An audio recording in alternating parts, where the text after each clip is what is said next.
Video pemulung tinggal di kolong jembatan memakai kasur spring bed rusak viral di media sosial. Video viral itu diunggah oleh akun Instagram @terangidn.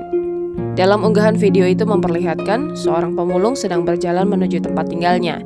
Tampak ia berada di sisi kiri tepi jalan raya mendekati jembatan.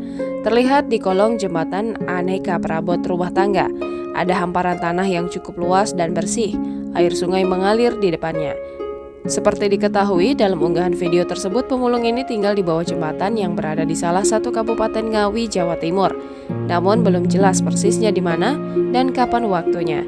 Hingga kini belum ada klarifikasi dari pihak-pihak terkait.